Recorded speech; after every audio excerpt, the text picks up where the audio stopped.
Hi, everyone. Welcome to today's PTRC Fireside Chat. This is our 12th chat in 2 years, which is pretty crazy. Just a quick introduction to PTRC. We are a training company based in the UK, which specializes in the training of transport planners, engineers, designers, and placemakers. We also run the annual transport practitioners meeting, which is happening again this year in June. I'll put a link in the chat for more information.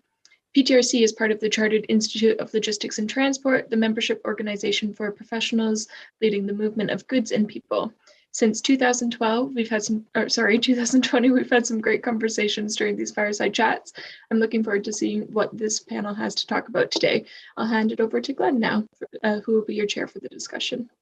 Great, thank you, Brogan. And hello, everyone, and welcome back to the PTRC Fireside Chat series and our latest event, which, as Brogan says, is number 12 in the series. My name's Glenn Lyons, and I'm the Mott MacDonald Professor of Future Mobility at UWE Bristol in the UK. 12 is also the number of years the current government has frozen fuel duty for motorists. 5 times 12 is how many years ago a panel chaired by Reuben Smead was set up in 1962 by the Ministry of Transport to examine road pricing.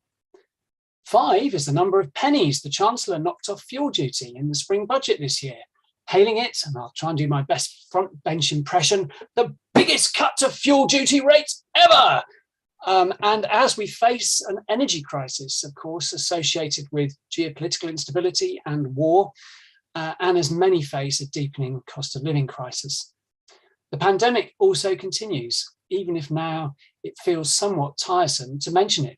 And indeed, as we speak, 25 million people are locked down in Shanghai amid a fresh surge in cases. Oh, and perhaps you didn't notice in last week's news, the latest stark reminder from the Intergovernmental Panel on Climate Change that we face an existential threat as we fail to get a grip on carbon dioxide emissions. To quote the Secretary General of the United Nations on the IPCC report, it is a file of shame cataloguing the empty pledges that put us firmly on track towards an unlivable world. But fear not, because electric cars will save the day. Car manufacturers will continue to profit, as will energy providers, but not such good news for the Treasury in terms of revenues from fuel duty, which together with road tax equates to £35 billion a year or thereabouts. So against such a cacophony of background issues and prompted by a report in February from the House of Commons Transport Committee, what better time for us to convene a fireside chat to address the topic of road pricing? The Transport Committee report, catchily titled Road Pricing and economically only 21 pages long, addresses as follows the implications of accelerating the shift to net zero emission vehicles and the potential for introducing road pricing or pay-as-you-go schemes. One of its recommendations is to start an honest conversation. It says on my auto cue, pause for dramatic effect there. Yes, an honest conversation with the public on the funding implications for road development and maintenance and for other essential public services of decreased revenue from vehicle excise duty and fuel duty. Well, what I can promise you today is a lively and thought-provoking conversation about road pricing, thanks to an outstanding panel we've gathered here for you. We'll turn to them shortly, but first a few more words of introduction, if I may. We've had 60 years of talking on and off about road pricing. The idea of national road pricing ever seeing the light of day in terms of implementation, however, seems like a Sisyphean task. Yet here we are, pushing the heavy road pricing rock up the hill again. And speaking of heavy rock, I thought I'd put on my AC/DC Highway to Hell t-shirt on to mark today's occasion. Do we seriously think that such a form of rock is ever going to become mainstream? Some of us might see good reason for it to be so, but could we really imagine the public welcoming national road pricing? When often, even in the corridors of Whitehall, uttering the words road pricing has been like saying Voldemort out loud in Hogwarts. So today's conversation is not so much about the finer points of economics and technicalities regarding road pricing, but rather, I hope, a sobering look at its prospects and where, if ever, it can find a place in the current socio-political environment to become a reality. I was part of a team commissioned by the Department for Transport in 2006 16 years ago to undertake a major study into the public acceptability of road pricing. Our senior client was a certain Steve Gooding. It was a time when government had declared its intention to consider national road pricing. However, during our study, the infamous number 10 petition against road pricing was set up by a member of the Association of British Drivers, with whom I have no association as a British driver, I might add. It amassed some 2 million signatures. Facing such pressure, at the time, a government source said, "We cannot be seen to bend, but we have to listen. There's a difference between listening and capitulating." Well, it seems capitulation won in the end, even if listening was involved. We determined from our study involving in-depth engagement with the public that two key questions appeared to govern acceptability in the minds of members of the public. Firstly, would it really solve or effectively tackle congestion? And secondly, would it make life better for me, i.e. would it be a price worth paying? The first question reminds us that we need, now today, to be clear on what road pricing would be the answer to if it were to be introduced, and also clear that it would convince the public that it would be effective. The second question reminds us that it is just a hard sell, especially when opposing forces would be all too quick to set to do it down, just as the ABD was in 2007. Well, that's enough of the scene setting on the topic of code red road pricing, now or never. Without further ado, let's hear the introductory remarks on the matter from our panel. So Claire, over to you, please. Thanks very much, Glenn, and delighted to be joining this very good, very timely discussion. And indeed, I mean, the discussion around road pricing does feel a little bit like a record that's got stuck. I mean, the same themes and well-rehearsed arguments have been repeating endlessly, really. The case for reducing carbon and congestion and other negative externalities by pricing to manage demand for road use is a compelling one. But the debate never moves forward because since the fuel duty protest in 2000, so this is reference, Glenn, and the failed Manchester and Edinburgh referendums, it's been seen as politically toxic. But as Glenn has said, we really do need to start the discussion by defining, what is the problem that we're trying to solve through road pricing? Now, I would argue it will be some form of reduction of negative externalities, whichever we choose. And we also need to examine from where should this happen? Should it be done at a national level or at a local level? For the purposes of today, I mean, we've got the London congestion charge, which was the first of its kind, or one of the first, and very good example. We've got the ULEZ on local air pollution. We've got other clean air zones around the country. But for today, I'm keeping focused, particularly following the Transport Select Committee report, on national road user charging. And indeed, the Transport Select Committee has made the case for road pricing in the context of filling the fiscal black hole that we left as fuel duty and VED disappears as the fleet electrifies. But, you could say that the introduction of EVs provides a window of opportunity, perhaps, to make a mandatory change in how we pay for road use. I mean, it's clear that if we don't do something quickly, people will bank the owning of an EV as the lower running costs as just something that goes with it. And we could see congestion increase by an additional 30% with those lower running costs. Greener Transport Solutions has looked at this particularly in the past, and we've looked at proposals for national road user charging to replace fuel duty and VED with some form of charge based on distance and time. The essence of our proposals has been that you incentivize opt-in ahead of a mandatory change. I mean, to get over this political deliverability, you start to build some critical mass. For example, you could have enhanced EV grants on the condition that the buyer commits the vehicle to paying the new charge. Owners of conventional vehicles could be incentivized to opt in to the new way of paying for road use via apps such as Mobility as a Service. This could be particularly attractive to drivers in rural areas. Of course, the Treasury, I would add, will take a hit in some of this, but I mean, the alternative could be completely empty coffers. And to take the politics out of the motoring taxation as much as one can, we would recommend setting up an independent body to set those charges, rather like the Bank of England sets interest rates. That's taken out of the hands of politicians as well. Now, I mean, we've looked at really the question from the point of view of political deliverability, and this isn't changing the world. This is just how do we kind of get something over the line. And it might well indeed, something along the lines of, I think, what we've been proposing could well help the transition to EVs and help tackle, but it will not bring about the kind of transformative change that we need if we're going to reduce carbon emissions. And contrary to popular opinion, EVs are not a panacea for carbon reduction. Firstly, we've got the embedded carbon. Secondly, we are going to need some level of traffic reduction if we're going to decarbonise in time. I mean, the estimates are broadly in the range of a quarter traffic reduction on our roads by 2030 to stay on track for the net zero targets. Now, for this, we're going to need a complete reformulation of transport pricing, including public transport, as part of a transformation of our transport system. I mean, since the 1950s, car dependency has been built in, and winding back from that is not going to be easy. I mean, we need to be looking just pricing, it's planning, cross-sectoral working to reduce the need for travel, investment in sustainable transport, behaviour change measures, and so forth. Our built environment is heavily predicated in favour of the private car, and the introduction of EVs has done nothing to disrupt that.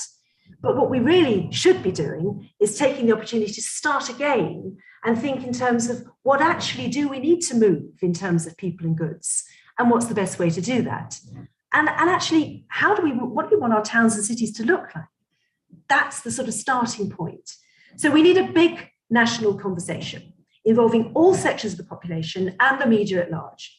We need a clear articulation of the disbenefits of our current system and the benefits of where we want to go to, and what that means for different parts of society, businesses, groups, different demographics, etc.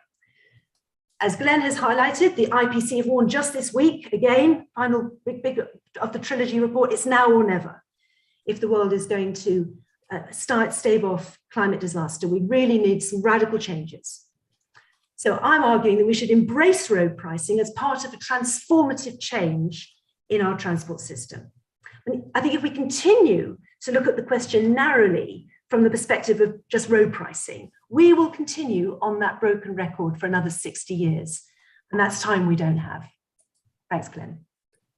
Thanks, Claire. And just in the space of those few minutes, you illustrate, of course, the complexity of the challenge of road pricing, reminding us that, yes, it has to be about not only what question is it answering, but the wider context for the question itself.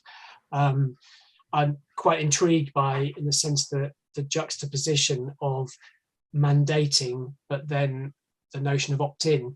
Although, having said that, I was talking to some colleagues from South Africa just early this morning, and if I understood what they were relaying in a different context, the attempt to introduce something resembling road pricing in South Africa was simply ignored by the public.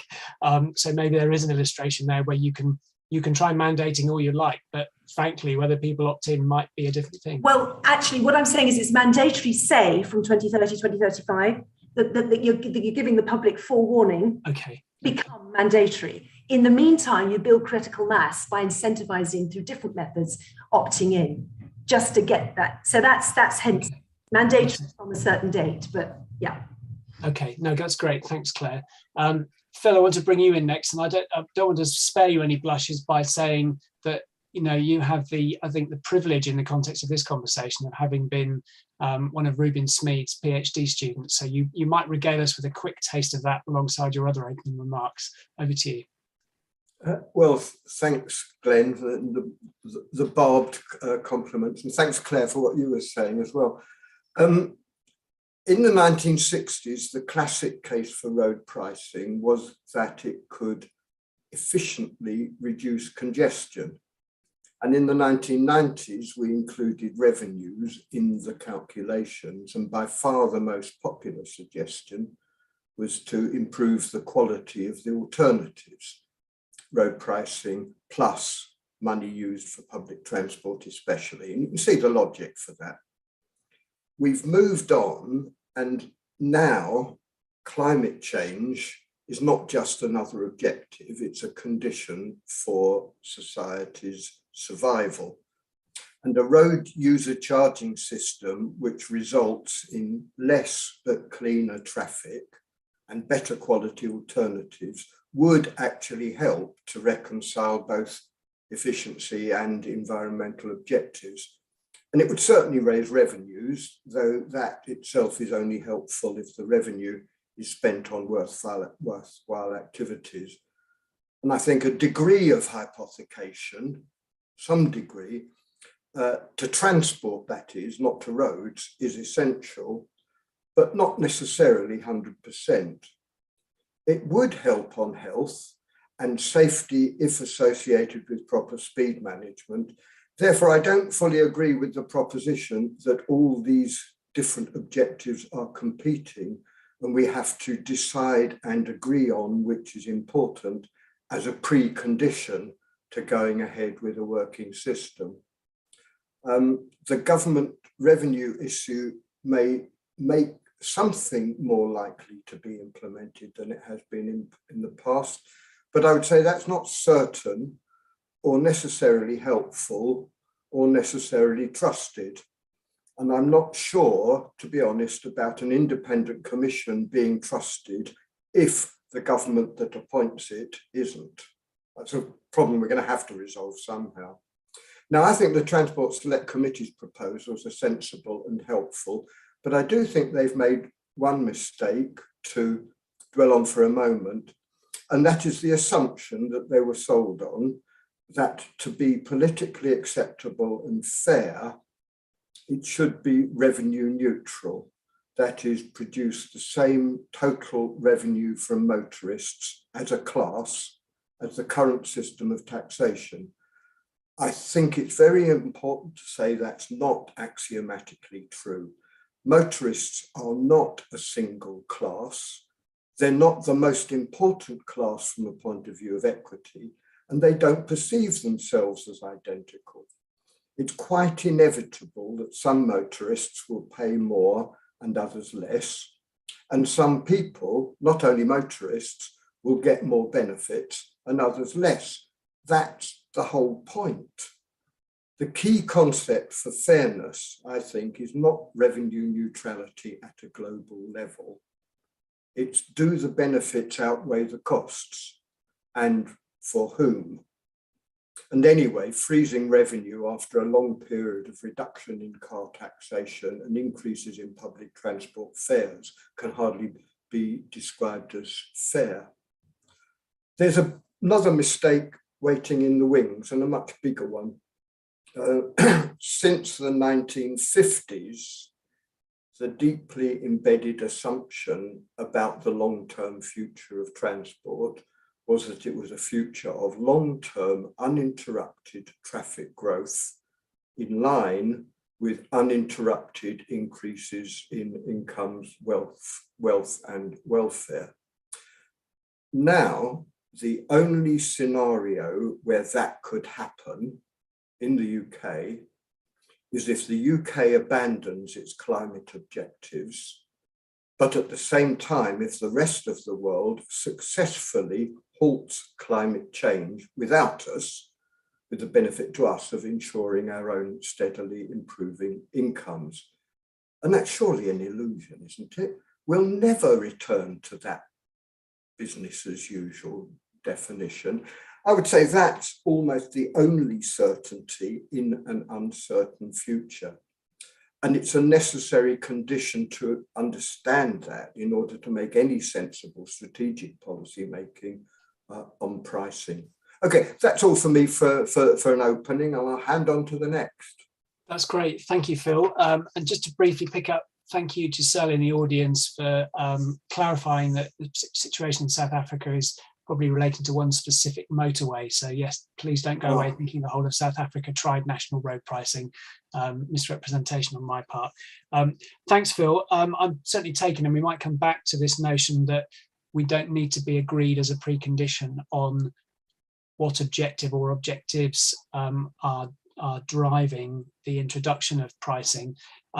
Although given your very apt illustration of the challenges around revenue neutrality and the fact that there will be winners and losers at the level of individuals and perhaps different constituencies. I can't help but think that not having agreed the objective is an invitation for the would-be losers to get their arguments well lined up to undermine what might be perceived as the ambiguity around what government is trying to do. But perhaps I'll leave that thought with you. We can return to that if you want to pick it up subsequently. Sharon, can we turn to you? But I do know you're having a bit of a challenge this morning, but over to you anyway. Yeah, thanks, and good afternoon, everybody. And this is not my normal voice. I know I sound a bit like Kermit, but I've had tonsillitis since into traffic last week, but at least it's not COVID. When I shared a post on LinkedIn about this event last week, someone commented that road pricing was a white elephant because fuel duty already did that job and had the same results. And it really did make me to want to bang my head against the wall in disbelief. And I was sort of shouting at the computer, so what about electric vehicles? And then I thought a bit more about it. And I realized that if people genuinely think that way about fuel duty, it's most likely our fault as experts that we've really not been very good at explaining to the public what the problem is we're trying to solve. And I feel that that led in some part to the failures or the results of the referendum in Edinburgh and Manchester against congestion charging. And also the love letter Steve Gooding got with the over 1.7 million signatures protesting against road pricing. I just think we're just not very good at explaining ourselves. So way back in the midst of time when I first started talking about the issue, the two themes were falling fuel duty revenues due to cleaner and more efficient cars, which was anticipated to be 2p on income tax. And I think that figure still keeps popping up, although it is about 20 years old. And then the other element was to make sure that Johnny Foreigner in his lorry didn't come over here and use our roads for free and take our jobs and destroy our bridges and, I don't know, sell us nylons. So it was really seen as a way of trying to level up the playing field. And as people who were probably on this call and in the audience will remember with the scars from LRUC, even though it was a fairly simple idea, it ran onto the rocks of an overly complex scheme to try to make it fair and revenue neutral to UK hauliers. And I noticed this morning when I just looked up how the HGV levy was doing, it's been suspended until 2023. So even that slight amount of revenue that was coming in, we appear to have decided we don't need anymore. But, you know, we're now in 2022, I believe. Feels like it's been a long 20 years. And we're no longer just talking about filling the coffers of the Treasury. As Glenn mentioned earlier, we're gripped by the climate emergency. The government really needs people to drive less, use greener modes of travel in order to reach their emissions targets. But as we saw during COVID, public transport journeys have reduced, and then with them, the subsidies needed for the services have increased. Car journeys have recovered more quickly, but there's been a change in those journeys. They're much more for leisure activities now than for commuting. At the same time, inflation has pretty much gone to levels we haven't seen since the 90s. Fuel duties have led to the news item this morning that £250,000 worth of diesel was stolen from a Royal Navy warship. I mean, you'd like to think they'd seen that. And there's also on my local Facebook, people are putting messages up, you know, the such and such garage have diesel. How much is it? So we're in this real pinch situation, and transport poverty is real and increasing. The average age of a car in the UK is 8.5 years old, which doesn't sound too bad, but from privately owned vehicles, that's much higher. The figure's swayed by leased vehicles. According to the SMMT, the average new car from 2020 emits 18.5% less CO2 than a model registered in 2011. And there are almost 10 million vehicles from before 2008. And that's almost 25% of the entire vehicle car park in the UK. Obviously, some of these are going to be lovely old classic cars that just come out when the sun's out, but the vast majority are the only way people have of travelling to work. And these drivers are faced with a double whammy: higher vehicle excise duty because their car is deemed to be unclean, pure fuel consumption because the car is old. And because these people tend to be in the lowest socioeconomic bracket, they may also live in areas of cheaper housing and rural locations, which just aren't served by public transport. And then should they need to drive in a clean air zone, they get penalised by that as well. I'm fully in support of clean air zones, but having had to pay £16 for an overnight trip to Birmingham 2 weeks ago, it was quite hefty. People buy the car they can afford out of necessity. Very few people go out and buy a car that they can't afford. So they buy the one they need. And this often means the vehicle will be old and cheap. I have a view of the PhD I'm going to write, which is the role of the £500 car in society. So I'm really of the view that in all our policy discussions, we need to ensure that the role of the cheap car for social mobility is well understood. And then we don't endorse solutions that purely reward and subsidise those who are able to buy newer vehicles or live in areas with viable alternatives to private car use. And then looking at emission zones and road user charging as a whole, tailpipe emissions are only one element of a complex environment, the impact of road vehicles. Electric vehicles are only clean if they're charged from renewable sources. Most vehicle emissions actually don't come from the tailpipe. The figure I normally use is 90% of them don't come from the tailpipe. I did find a figure today that said tyre wear is 1,000 times worse than exhaust emissions, and that the amount of microplastics, again from tyre wear, is on a par with plastic bag usage in the oceans. It's a huge impact. The damage to road surfaces comes from the weight of the vehicle and the number of road axles. Electric vehicles tend to be heavier. The need for traffic signals and signage is the same regardless of what you're driving. So all of these things have got to be paid for. So why is it that we're giving a discount to people who just have electric vehicles? If we think in the 90s, diesel vehicles were promoted because they reduced carbon dioxide emissions, and NOx was ignored, which is now why we've got over 50% of the car fleet is diesel. So I do firmly believe there is a need for a pay-as-you-drive approach to avoid this two-tier system that we seem to be heading for, where EVs are seen as the holy grail. But it genuinely needs to be holistic. We need to look at the impact of the entire car on the road network. And the end goal has to be clear. What is it, the question we're trying to answer? I mean, especially in the current situation, we've probably got vehicles running around where the petrol in the fuel tank is worth more than the car itself. So we are very much on this cusp of needing to do something. So again, I shall return to Glenn, but just think of the wider picture. Thank you. Thanks, Sharon. That's excellent. I'm really glad your voice held, because there was such a rich vein of insights and facts and figures there.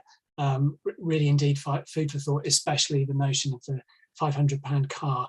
And it does, I think, not that these were your exact words, but there's a sense now that electric vehicles are really a sort of an overt representation of inequality in society, which, if we don't get a grip on it, it is actually deepening rather than in any sense fair. And while you were talking, Chris Barker, amongst others in the audience, was picking up on the issue of revenue neutrality. And it strikes me that Claire's point earlier, that we, with an independent body who might set the level of pricing, the implication there is that that shouldn't be bound by neutrality. And indeed, if we're wanting to see substantial reductions in vehicle use, then it can't simply be revenue neutral. I can't help think that if I'm on the beneficial end of a revenue neutral scheme where I pay less, I'm more inclined to want to travel more based on the elasticity of demand, which means you sort of compound the problem that you were setting out to resolve. But I'm sure some of the answers to this will be coming from our next panelists. So Steve, without further ado, over to you. Thanks, Glenn. Well, I thought I'd start not with Angus Young over one shoulder there, but with Sisyphus over the other shoulder. And I feel about road pricing a bit like Sisyphus must have felt every morning when he woke up and saw that filthy great rock was still there. I've often wondered why Sisyphus didn't just say, sod it, I'm not going to push this up a hill anymore because I'm not getting anywhere. And when it comes to road pricing, we're not getting anywhere. I don't think it's any closer to being a useful tool now than it was when Reuben Smead set up his panel. It was 64 when the report was published, and I've got a quote here saying, economists have claimed that considerable net benefits could accrue to the nation if vehicle owners had to pay higher charges or taxes when they used congested roads than when they used uncongested ones, without there necessarily being any change in the total motor taxation paid by them. So they've got a whole little bundle of things about revenue neutrality and about tackling congestion. Of course, Reuben wasn't so fussed about the environment back then. But what I really think is it would have been great if the next sentence of that report said, but they're all economists, and so they've been detained at Her Majesty's pleasure in a government facility where they will be well treated, but kept clear of polite society. And I say that because in my experience, economists love prices. They love the way that prices can be used to get what they regard as an economically efficient outcome. In my experience, the rest of us don't like prices. They don't like the thought of them being used, and they perceive their use as potentially being extremely unfair. That was what was behind the 2007 petition, which, as you observe, was addressed to me. And I had some sympathy with it. But what the petitioners were largely focusing in on was, what about those people who, for whatever reason, aren't going to be able to afford this price? Now, I think one of the things that all of the panel are probably going to find themselves agreeing on is we all need to take a step back and look at the bigger picture. So could you do something for those people that wasn't about the price of the travel they were making, but that was in some other way compensating them? The particular case in point that was at the heart of the petition could have been dealt with potentially by what we now call universal credit. But I just wonder whether the government's pitch, if it was to go down that path, would, to pick up another theme that's come out here, be believed and trusted. Are they really going to see us right? Are they really going to protect low-income households? Are they really going to take account of the £500 car owners that Sharon's talked about?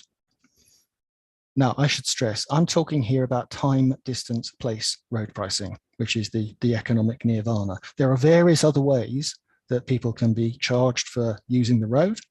And in my view, and I said this to the Transport Select Committee, if the government wishes to continue taking money net off driving, and it's in its right to decide that, then it needs to find a way of doing that with the drivers of zero tailpipe emission vehicles. And I think the most sensible way of doing that would be a simple distance charge. And we can discuss later how that might work, but I would only apply it to the zero tailpipe vehicles. I fully accept the point, particularly that Sharon and Claire were making, that there are other downsides to our use of cars and other road vehicles, and we need to think about tyre wear, brake dust, all those sorts of things. But if what you're after is some money to help pay for the health service and schools, distance charge on electric cars de-risks the approach. And we heard also, I was involved with the original lorry road user charge, and yes, it fell flat because it was just too clever for its own good.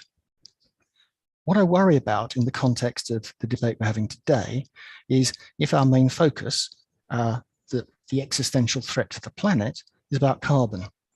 Because it feels to me that thinking about road pricing as a tool for tackling carbon, that makes about as much sense to me as putting aside a knife and fork and deciding to try to eat a fried egg with chopsticks. But tool for the job. We've got a tool for that job. It's called fuel duty. It is, without question, the cheapest tax to collect that has ever been invented. It is almost impossible to avoid, and it targets the thing that we don't like. I don't understand why any of us would think, given quite how hard the politicians have found to increase fuel duty, that some other form of charge will be any easier to increase. Maybe that will be so. I think that Smead opened Pandora's box, and I think it will be a jolly good thing if we nailed it shut again.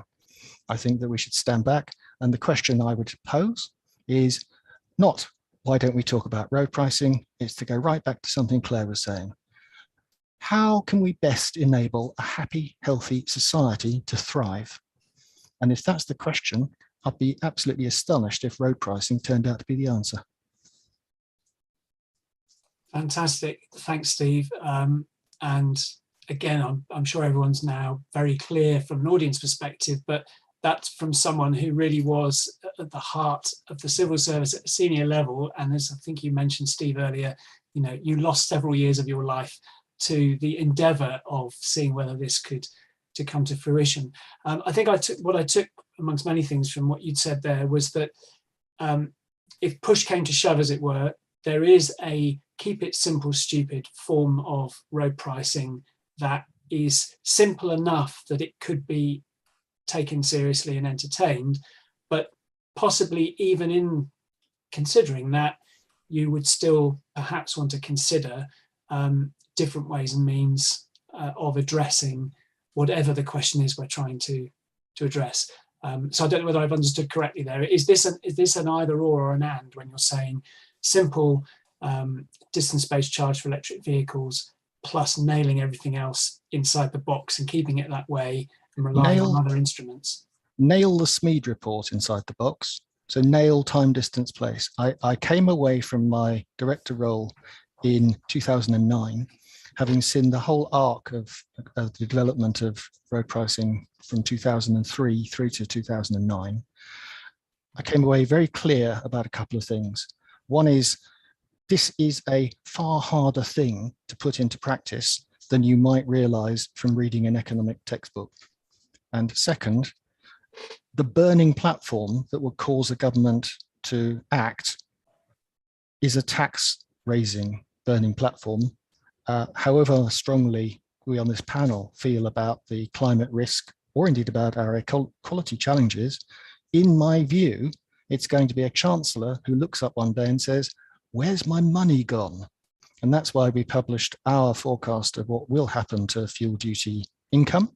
And we are predicting quite a range, because we don't know how quickly electric cars will be taken up, or indeed whether there'll be a reduction in traffic at all. But what we think is that by about 2028, the amount of money that's gone missing from the Chancellor's coffers will cause that Chancellor to be saying, what the hell? And if something's going to be done about that, then the work to set it up needs to start nowish, if not sooner, but nowish will have to do, won't it? I think there are other problems to be tackled. And I note that congestion charging is back on the agenda in some places. I think there's a scheme being developed even as we speak for Cambridge. And I think other constraint measures are being applied. We've heard about low traffic neighborhoods and the like. I think there are a variety of tools out there, but the beauty and simplicity of time distance based charging, I think, is unlikely ever to be practically achievable, and nowhere in the world has done it. Okay, thanks, Steve. And with reference to Cambridge, and with no mean feat, Charlene is now faced as a final introduction for the session to see what you can make of all that, Charlene, as well as what you were wanting to say anyway. Over to you. You're on mute at the moment, Charlene. Sorry, I just said gulp. What a time to enter the discussion. Thanks, Steve. I think what I'd start by saying is that obviously road user charging is a controversial topic. And it's been mentioned a couple of times of having the dubious honor of being the most signed petition until Brexit and a visit by Donald Trump.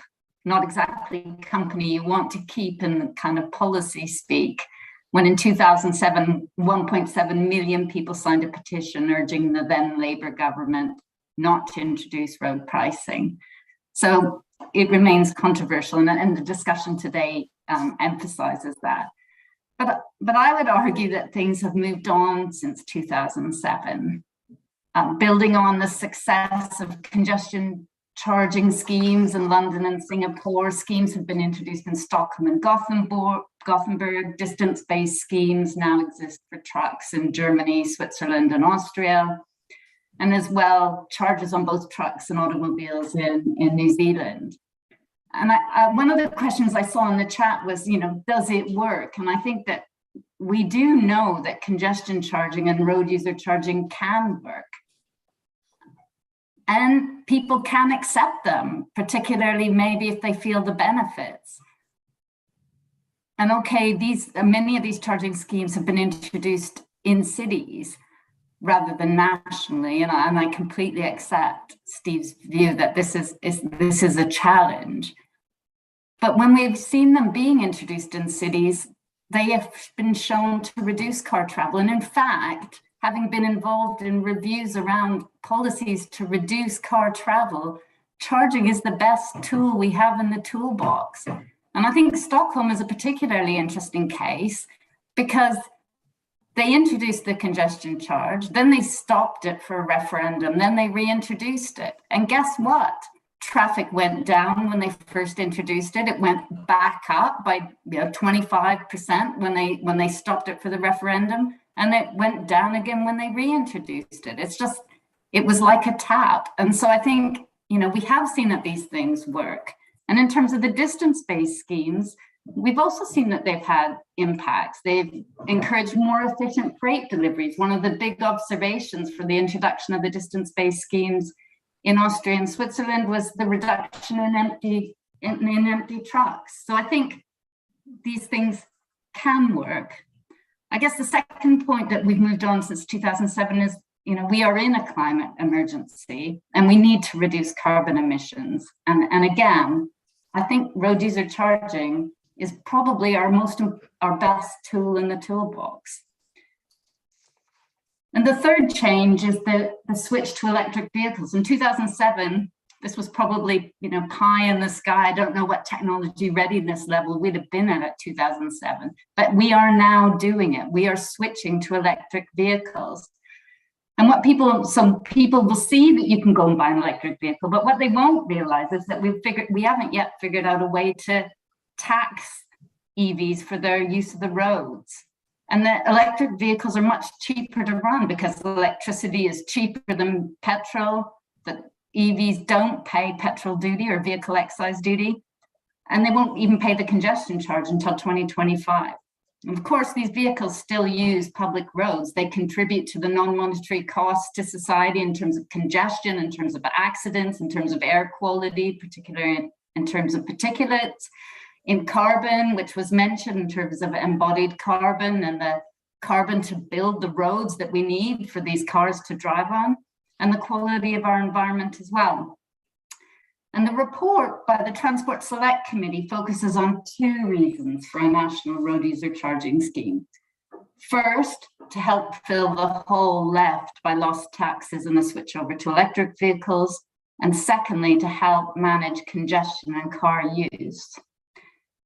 And I guess a lot of the discussion here is about what is it really needed to do and how complex does that system have to be? I guess if the objective is only to fill the hole left by lost taxes, then perhaps a simple system will do. You could pay a usage fee every year when you pay your MOT. No need for really telematic technology to monitor where you're driving. But if you see this as an opportunity to move the dial in terms of addressing the externality costs of car travel, as well as managing our transition, the needed transition to our net zero commitments, in line with the vision set out by Claire, then I would argue that a more complex system is needed. And this is really an opportunity to do something better. And some may argue that it's best to get something simple in the first instance and then gradually add to the complexity. But my fear here is that this simply may not happen, and the fuel duty escalator example raised by Glenn at the start is a case in point. I'm not sure that it's easier to make changes to a system once it exists. And regardless of the type of system, I think there's a number of issues which will be important. And the first, obviously, is around public acceptability. People may be more cognizant of climate change than in 2007, and you would hope so, but it doesn't mean that they want to pay more to travel. And I think, therefore, it will be really important, the focus on fairness. And we need a system, a payment system that's seen to be fair. And if you charge less for electric vehicles than for other vehicles because they have fewer carbon emissions, you might say that's a reasonable thing to do. We then need to think policies to support take-up of electric vehicles for poorer households, as noted by Sharon. There should also be a principle that the amount paid by those in places with higher congestion and more and better alternatives to driving should pay more than those in rural areas with less congestion and no other alternatives. And of course, we would have to think about how we would accommodate those with disabilities and who are poor.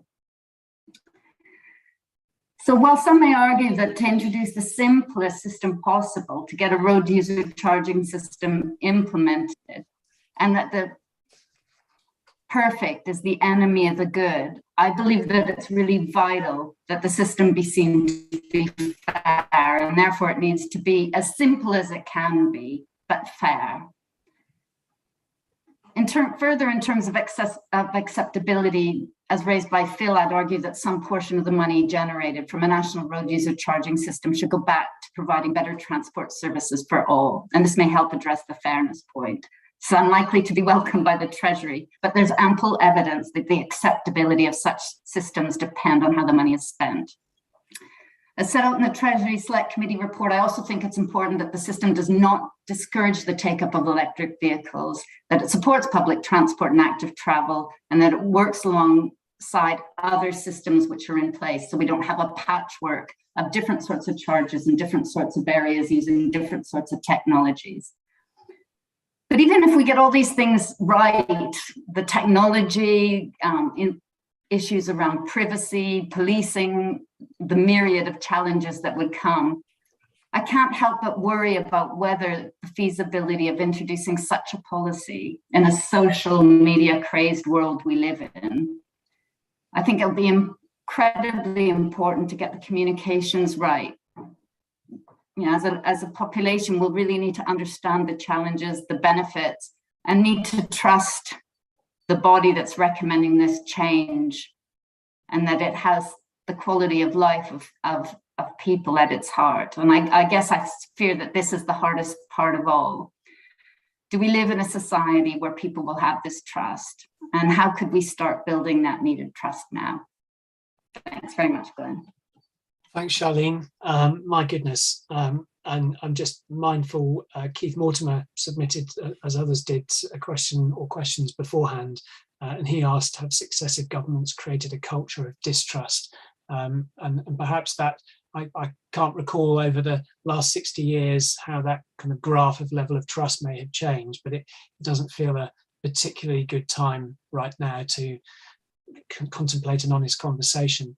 What I was reminded listening to your opening remarks, Charlene, is that going back to London congestion charging, if I understand the story I was kind of regaled with at the time, it was famous for Ken Livingstone to have his technical advisors in disagreement with his policy advisors. And unusually, they were all in agreement regarding congestion charging in London, which was don't go ahead. And he ignored them. But what I'm sensing here is we're not politicians. We might consider ourselves 6 technical advisors or even policy advisors. I didn't hear, I think, much agreement. So did any of you pick up that there might be, from around this set of introductions, something we could all sign up to? And if pushed, I'm going to put us in the direction of Steve's suggestion, apart from anything else. So maybe let's go there. So Steve, hold on for a moment. Did anyone else like the prospect of keeping it simple? We just go for a distance-based charge alongside using fuel duty as a means to tackle carbon emissions or price carbon emissions. Are you happy to sign up to that? Anyone else joining Steve on that side of the room? I suppose I should say the final sentence in the submission I made to the Select Committee on behalf of a group of people, including yourself, Glenn, and other academics in the field, was precisely on this question of simplicity, that that as simple as possible as a starting point doesn't rule out the possibility that the thing can be refined and have exceptions and have additions and have complications as you built up, on the presumption that the simple one is sufficiently effective and popular that it doesn't kill the whole thing stone dead at the first level. And that is a pretty big, condition, isn't it? But given that, I felt myself comfortable. Brick walls, Sisyphus pushing these rocks up the hill. I mean, all the rest of it, we're battle weary a bit on this one, and it would be nice to get something moving quickly. The only big reservation I've got in my mind is if there is a way of screwing it up, somebody will choose that way of choosing the initial one. And, you know, that's maybe cynical and it's maybe pessimistic, but just at the moment, that's the world we're living in, I think. I'm with Steve, but not perhaps with the wholehearted visionary willingness to be a crusader for that. Okay, well that's probably as close as we'll get to. I remember an IPPR event many years ago where Alistair Darling and the representatives of transport from the other two main political parties all agreed that we needed national road pricing, and I thought, gosh, this is a moment in history. And 5 minutes later, they'd all tried to explain what they meant by national road pricing and all promptly disagreed. So that I'll take that as a win that Phil and Steve are close enough to perhaps at least be on the same side of the room. Anyone else want to join them? Sharon, Charlene or Claire? Sharon? I do agree it should be simple. And I think in my head was always, well, every year we take our cars for an MOT and we know the mileage. So why don't we just send them a bill? But that ignores everything else I've just said about fairness and equality in the type of vehicle. But it might be a starting point. And I think what Claire was saying about the opt-in, we did it with water meters. And yes, it was unpleasant at the time, but that might be a way that you can opt in and make it mandatory for new cars. And then over time, you know, people make the decision that's best for them. So I would like it to be simple, but I think better we have to explain the benefits of it. So yes, but I think is my answer. Okay, that's not bad either. Charlene and Claire, don't feel you have to join that side of the room, even if they're not standing next to each other yet.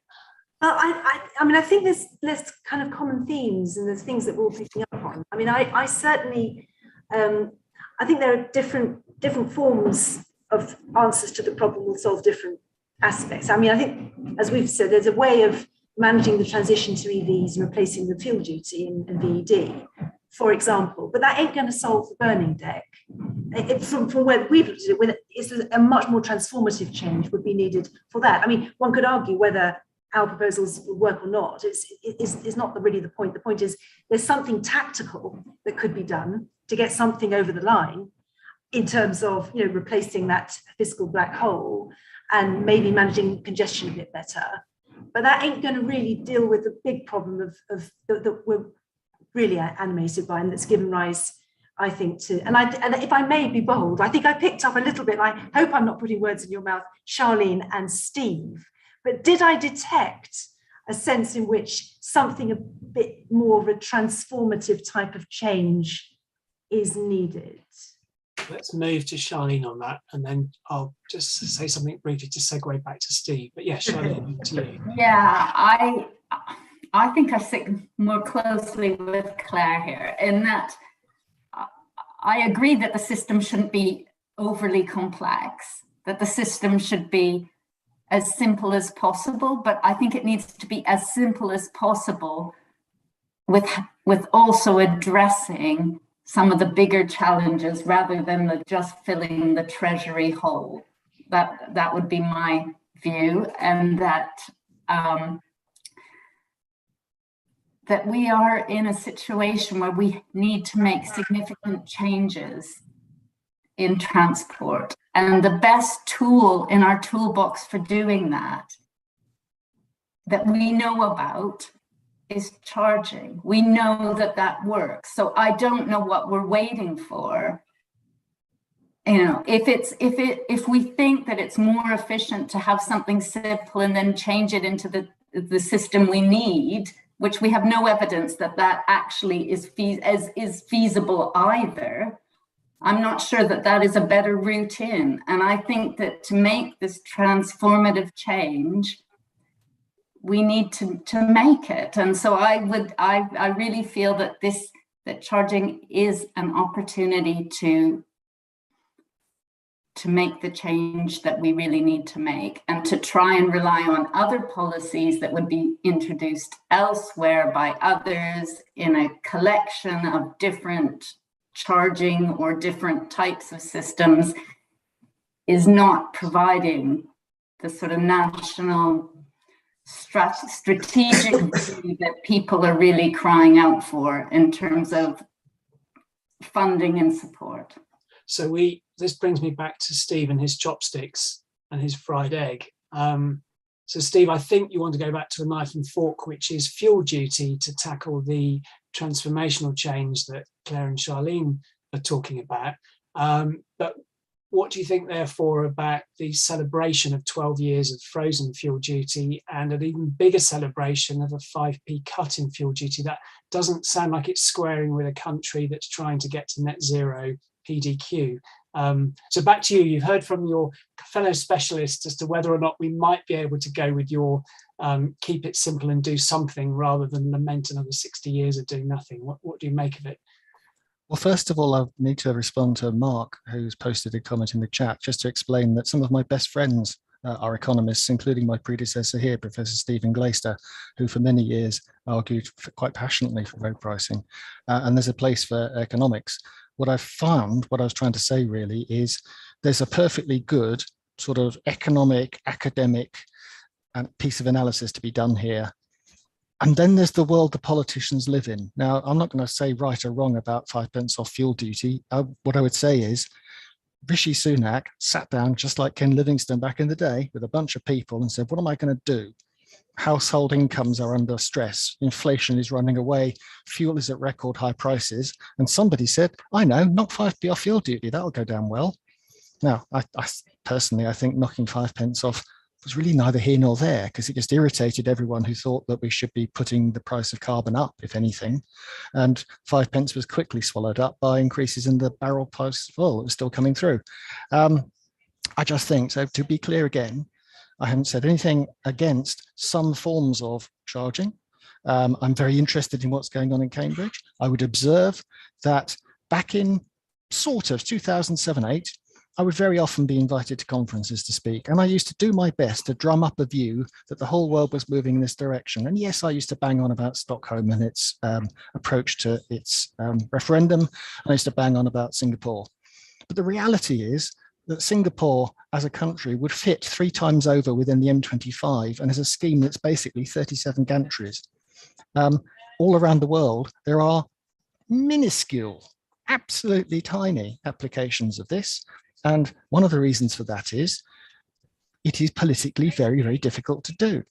And we are in grave danger, I think, when we're gathering here as people who know a lot about transport, to miss the fact that if something's politically difficult, it isn't because politicians make it so, it's because the people who are going to, or not, re-elect them think it's so. And if there's something so very compelling about using a price in the way that others on this panel would like to, then I think it was something that came up earlier. Maybe there's a better way of expressing it, but my predecessor, and I quote, said, road user charging divides those with the economist's way of thinking from all others. To economists, it's the obvious solution. For the others, it is crazy. If you're going to get past that, you're going to have to explain to the people I hang around with when I'm not at work why it isn't crazy. And currently, they think it is. Thanks, Steve. And I'm just looking at Charlie Henderson's comment, which sort of follows on from that in the chat bar around public comms. And Charlie, if I understand correctly, what you're saying is that, goodness me, even with the burning platform of COVID, and we've got quite a collection of burning platforms to pick from at the moment, things are still not getting through to the public in terms of why action might seem now necessary in response to the calamities we're facing. Any thoughts from others about, is there a communicable offer of road pricing right now that is going to cut through what is a very turbulent society beset with lots of competing agenda items for the news, not least, war in Ukraine pushes sideways the IPCC acknowledgement that we may be facing existential problems very imminently in terms of lack of response. How on earth does road pricing, a rather less evocative and provocative type topic, find its way into an honest public conversation at this point? if anyone would like to respond to that. Is there a comms answer to Charlie's concern? There is one. Can I just say, when we, as you would imagine, we're the RAC Foundation. This is something we talk about. And I think the fairly strong-held view from my comms colleague, Phil, would be, could you stop using those two words? Because nobody really knows what you mean when you say them. And as you said, Glenn, when Alistair Darling was talking about it, he didn't necessarily mean the same as other people on the same stage. So if what we're saying is, could we have more congestion charging to reduce congestion in our cities?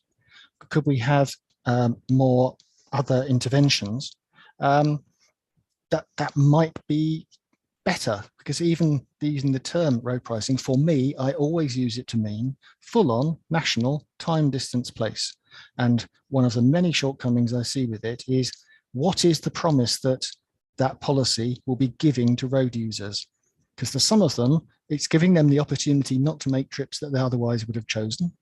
And for others, are we going to guarantee a certain level of service? That's one of the really difficult things, because that level of service is immediately affected by other things like collisions. If I get held up while I'm driving, I'm in congestion. And I don't really draw a distinction between volume-based congestion or crash-based congestion. I just missed my flight or my doctor's appointment or my kids are late for school or whatever it is. And I'm angry now. I've had to pay for this. I've had to pay, goodness knows, we came up with numbers back in 2005-06 that people got very carried away with very quickly. And I don't think the climate has changed so much that they wouldn't get carried away really quite quickly again. I still run cold at the thought of what the Daily Mail and Daily Express would do if we started modelling a new national system. But what they did last time was pick the highest rate for the shortest stretch of road for the busiest time of day and imply that everyone was going to have to pay that at all times. And that's the news media that we'd be dealing with, amplified by the social media, which was only just picking up when that petition happened. I mean, we can see from what we're getting insights from the chat bar that I don't think at least parts of our audience are anywhere close to being persuaded that one's going to sell road pricing anytime soon. It's not taken too long for Jeremy Clarkson to be mentioned. I can think of some much less savoury characters who might also come into line for championing the opposition to such an offensive assault on the freedoms of hardworking families and their motoring aspirations. Claire, you wanted to come in. Yeah, I mean, it's just this kind of, we really need to step back, you know, to sort of it's become a kind of toxic, circular kind of debate. And what I would say, in answer to your point a bit earlier around, oh, if not now, then where, you know, with everything that's going on, COVID, escalate, I think,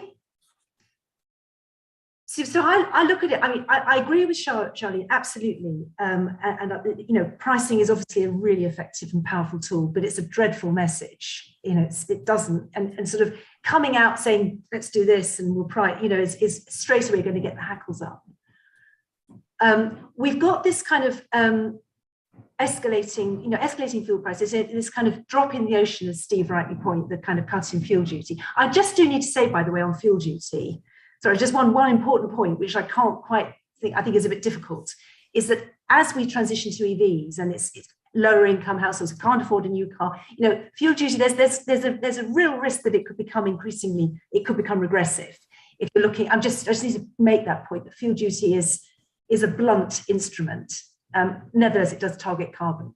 But, you know, I have campaigned for that. Sorry, I've got to get back to the point, which is really important, which is that the sort of energy security point and the fact that we are looking at a very unsettled time is a window of opportunity to say, look how dependent we are on these these cars that are dependent on petrol, you know, even because I think the point I'm making really is it's not just about the changing how we pay for road use, we're just needing to reduce that sheer volume as well. And so I was linking those two things together and saying, look, here we are, we've got rising prices. And by the way, this is really insecure and it's going to get worse. In fact, now we really, and we've had the experience of COVID, and we've seen that we can do things a bit differently. now is an opportunity to start and think, hang on, how do we want to live? And is this car-dependent transport system that we've got really serving us? Because I think what we're seeing is some really tensions, some real pressure points that it isn't. And that, the cuts that was a drop in the ocean compared to the rising prices, sending the wrong message, but nevertheless the prices are going up. But the problem is that the longer term trajectory is that leaving aside the current crisis, is the cost of motoring is falling relative to public transport. I think it's about 15% over the last 20 years. It's been coming down. Meanwhile, bus fares have been shooting up by 40% over the period. Rail fares by 20%. I mean we've got this problem, that hence the need for a reformulation of transport pricing. So we're getting the kind of efficient transport system, equitable and efficient transport system that we need, which will also take us to better equipped to take us to net zero. Does that answer your question, Glenn, around? I think it does, but I'll come to Phil and then perhaps to Sharon, because I want to hear a bit about your £500 car again, Sharon, amongst other things. But what I am hearing, and it's being echoed in the chat bar, is this is a very, very complex proposition we've got our teeth into yet again. Pass that to a comms agency. What on earth do they do with it? Where is it? Coming back to Steve's point about simplicity, one can understand, I think Charlene made the point that, or Sharon, that for new EVs being sold, attach the fact that now, you're not going to have a choice about whether you buy petrol, diesel or EV in the very near future. You will be buying an EV. So we're just simply telling you, you're going to pay a distance charge. And as Charlene said, a bit like in New Zealand, you'll just pay annually according to the price that's determined. That becomes something that a comms agency can get its teeth into. Whereas as soon as we perhaps slip into what Steve might be suggesting is an economics-based, not just economics, but a kind of intellectualizing of all the facets and dimensions, we immediately make it inaccessible to the public by virtue of not being able to communicate it. Phil, sorry, you were waiting to come in. I was thinking that when Steve said, I don't think the climate has changed that much, I think you were talking, Steve, about the climate of opinion. But the climate has changed that much. And the problem we're faced with is that the climate of opinion hasn't changed as much as the real climate has changed. The context that we're in now is we simply do not have the choice to follow a non-transformative future. There isn't one. There are only good transformative futures, or barely acceptable, perhaps one should say, and very, very bad transformative futures. And it seems to me the whole road pricing argument, although in form has some similarities to the ones that was been going on since the 1960s, the content is completely different. Because it's not a question of tinkering with a slightly more efficient way of controlling traffic on networks.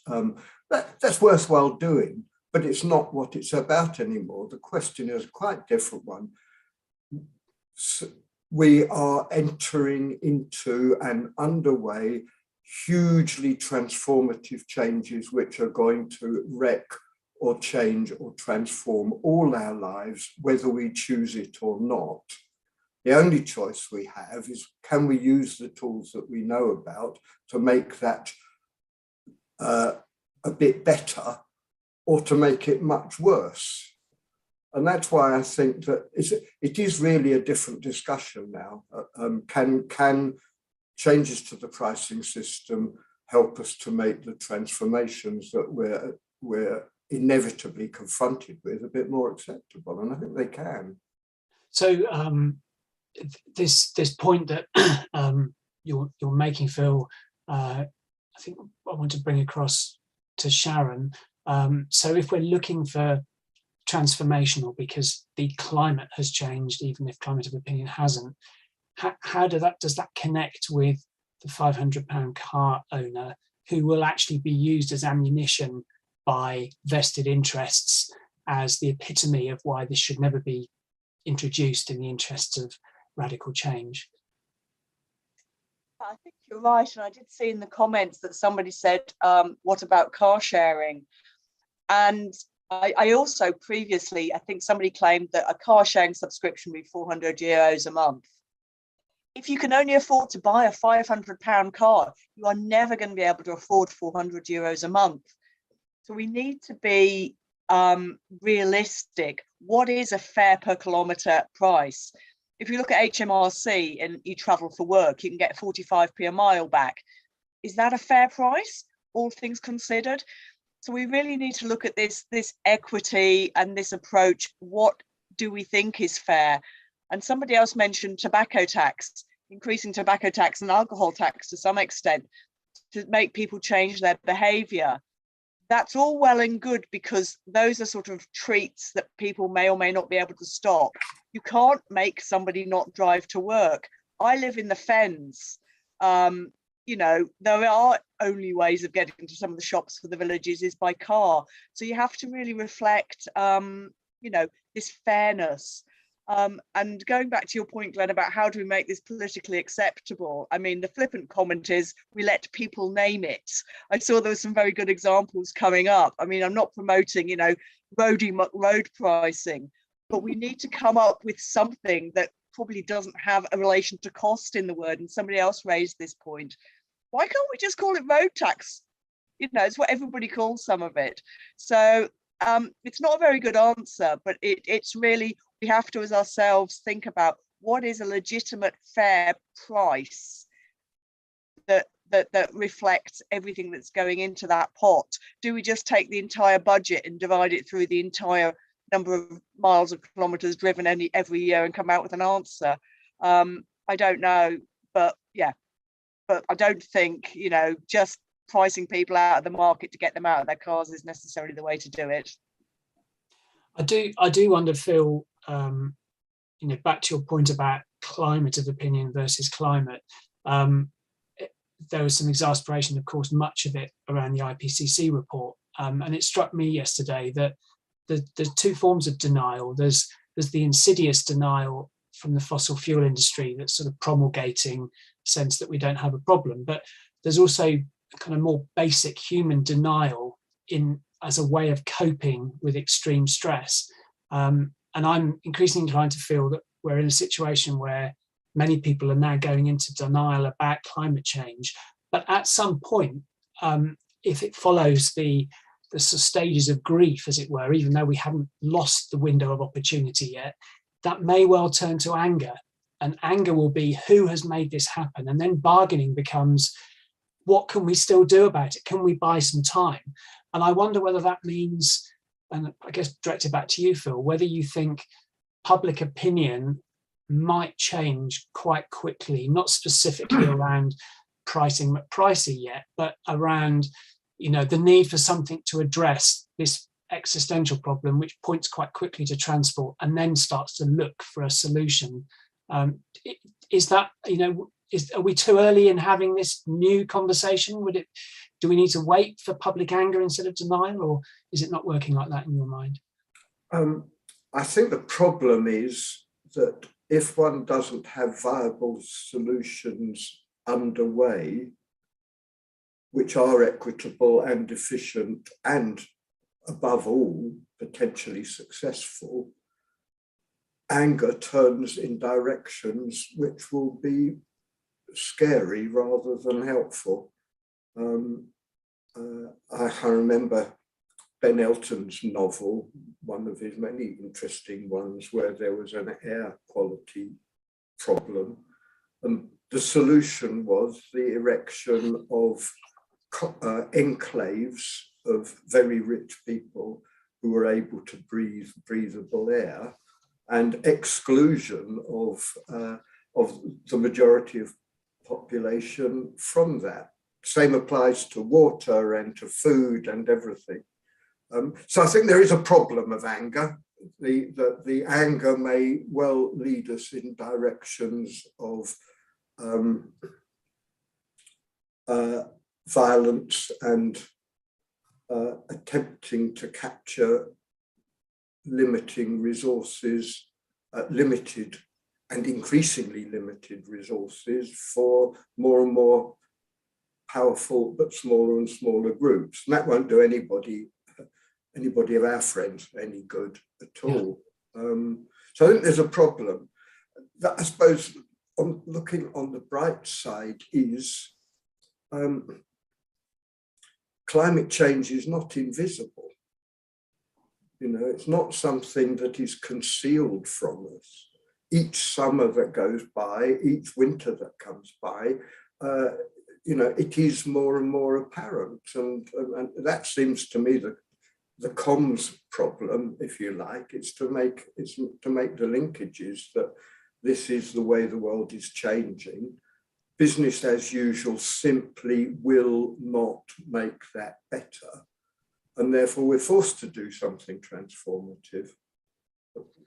Okay, of course, as we expected, and panelists will know we've gone slightly off script in terms of the way we thought the conversation might go in terms of picking up some other questions. 15 minutes left only at this point. So what I'm going to do is just going to give you each a turn back at the mic. And I suppose the new challenge for each of you is to, from what you've drawn from the conversation, what you see as an important takeaway message you would have for yourselves and give to the audience, but also in the spirit of how do we go away from this without having a sense of doomism around road pricing, or if you feel strongly that's the only course, you know, maybe it's Steve's nail it back in the box and never let it see the light of day again. That's your chance to say it now. So Claire, can we start with you? I know it's a tall order challenge to throw out, but... Oh, thanks, Glenn. I've actually figured out a problem to the comms problem. It's easy, we just don't talk about it. We don't mention road pricing, we don't mention it, we don't talk about that. We have a big open conversation with the public involving, you know, I mean, really, this needs to be really thought through, because as professionals, we've not managed, right? This has to be opened out. I'm hearing, by the way, what Phil said about if you haven't got solutions, that could go ugly. So I've noted that. But just leaving that concern to one side, if we can for a moment, just imagine that we begin a big open discussion, conversation. How do we deal with this in an equitable way? How do we get a better transport system? Because this isn't working. It's just getting too expensive. It's just getting, there's too much.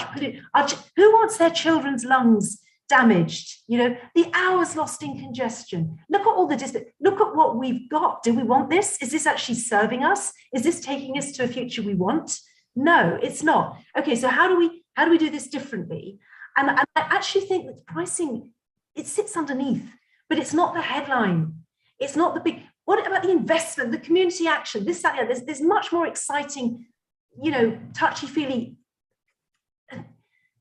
uplifting things to talk about than pricing. Pricing just has to fit in there somewhere, because obviously as part of this transformation, we have to reverse the nonsense that we have at the moment, where in actual fact it's completely round the bend, where we've got overall, aside from the current crisis, pricing for, you know, it becoming more expensive to use public transport and cheaper overall to drive, even more so with EVs. So that's nonsense, right? So that we have to do away with. But in doing away with that, look at all the co-benefits. Look at what we could create together. And actually, we need to explain this. The whole role of deliberative democracy. You know, we've seen with, you know, it's that I don't know. There's lots of different ways in which this will need to be done. But that's how I see it. So I say it's not dead, but it goes invisible. Okay, no, conversation about something else. I think that's we want to be. Yeah, no, I think it's a very well made, Claire, and it reminds me actually of the distinction we made all those years ago with work for Steve about the difference between acceptability and inevitability. If you just in a low-key way say this is happening, of course this has got to happen, but we're talking about the important and interesting things. Perhaps that's the route rather than opening Pandora's box. But Sharon, you're on mute, Sharon. There we go. I'm not. That's it. No, you're in. It's a challenge. It's a heck of a challenge. But I do agree with Claire to some extent. It shouldn't be the thing we're talking about. You know, somebody in the comments before we started, and the questions that were sent in said something like, you know, we didn't talk about the national insurance rise, we didn't talk about other things when income tax was introduced, whenever that was, millions of years ago, probably to pay for a war. We didn't have a discussion about it. So is it really something we need the politicians just to stand up and get on with? And I do remember Ken Livingstone saying before congestion and charging came in, I'm just going to do this. This is what you're voting for me for. If you don't like it, vote me out. Now, I know it's a lot about turkeys voting for Christmas, but we probably need somebody that is genuinely that brave to do it.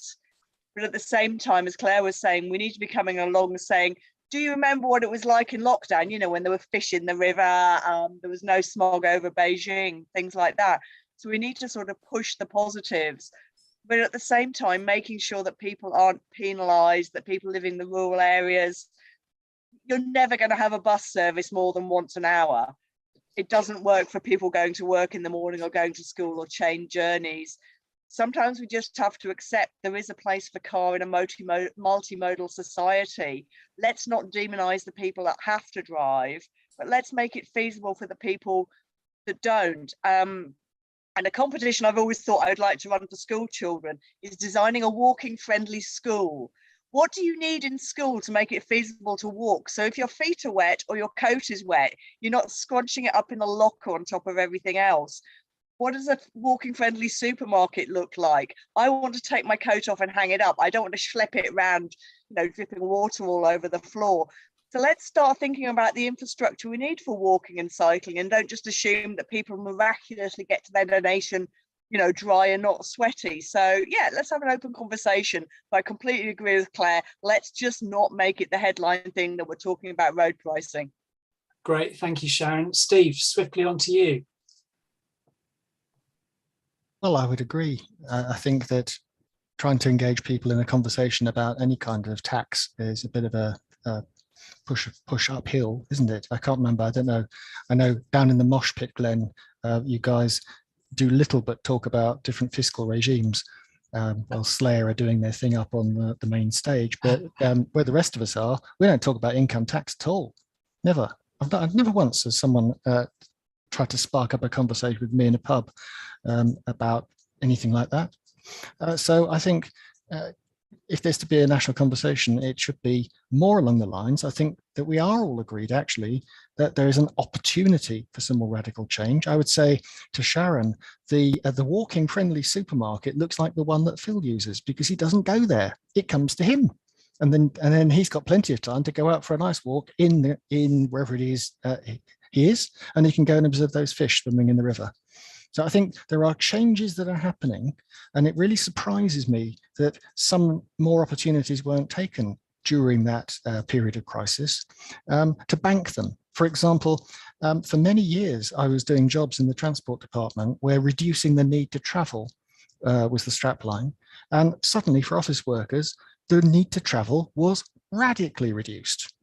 And then up popped the Prime Minister saying, come on, everyone, back to the office, otherwise Pret a Manger is going to shut down. Well, we just need a bit of rethinking here. But I think I wouldn't start with, let's start with the tool, whichever tool it is. I'd say, let's have a bit of a think here. And I'd come back to the point that we keep coming back to, what would make this place nicer to live? Because I think when we talk about bravery and we talk about seizing the nettle, no one's done that, I think, more currently than the Mayor for London. The Mayor for London has pushed the air quality issue. The Mayor for London observed, I think, whether he was advised or whether it's down to him, I will never know. But if you're going to win an argument here, if you talk about children's lungs not forming, you've got my attention. If you talk about some other things, some vague sorting congestion and we won't have traffic jams, oh, well, you know, queues. We'll have to queue all sorts of places. So what are the things that people really want fixed? And what could the place be like if we fix them? And this is the debate that's going to happen in Cambridge. And I think it's happening now in the local press in Cambridge. What are we doing this for? What's it going to look like when it's done? And why is this going to work? The sort of questions people are going to have. So sometimes the solution is to have a national framework, but let those things get aired and decided locally, where a politician can be held more accountable to a smaller set of people who are deeply concerned about the places where they live. Okay, thanks, Steve. Very good. Charlene, over to you, and then we'll come to Phil for the final word from the panel. Yeah, no, I think it's quite good that Claire's managed to find a topic where we all agree. So I think that's really well done to her. I agree about the point about the bigger picture and the sort of place that we want to live. I guess the conversation also needs to happen with policymakers, because I really do think that part of the winning argument here is around fairness, and it's around options and what your local environment might feel like in terms of transport. And of course, local authorities just don't have the funds to provide what they would really like to provide.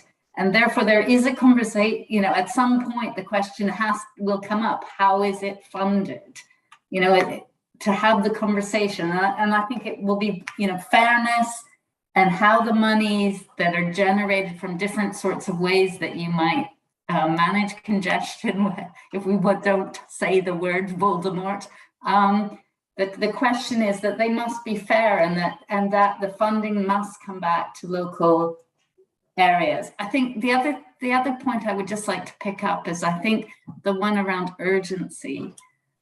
I really feel like this is urgent, and waiting until the climate catastrophe happens, when people see it, it feels a bit late. And I guess there's a question about leading as much as possible, trying to lead the conversation. And maybe it's not the transport planners leading the conversation, but we need people who can lead this conversation. So I guess that is mostly what I've been thinking, listening to other people. Yeah. Good, super. Thanks, Charlene. Phil, over to you. It seems to me there are two questions. If we don't set up a new charging system, what should we do instead? And if we do go ahead, what should we do meanwhile? Because climate requires action at a timescale quicker, more urgently than resolving all the design questions. And I'd say these two questions converge, because the same answer is sensible for both. And that is demand management, absolutely essential, but by means other than a full road pricing system. And that means a much stronger acceleration of the reallocation of road capacity, which doesn't require a new charging system, away from car use to favour public transport and walking and cycling. It's consistent with a simple pricing reform capable of elaboration over time, but not dependent on it. So the best thing to do instead of road pricing is also the best thing to do as preparation for road pricing. And it's a robust strategy we should be pursuing anyway. I'd say we can do all this in a way which improves the quality of life. And that's absolutely the ultimate key to public acceptability. It's not about cons, it's about making things better.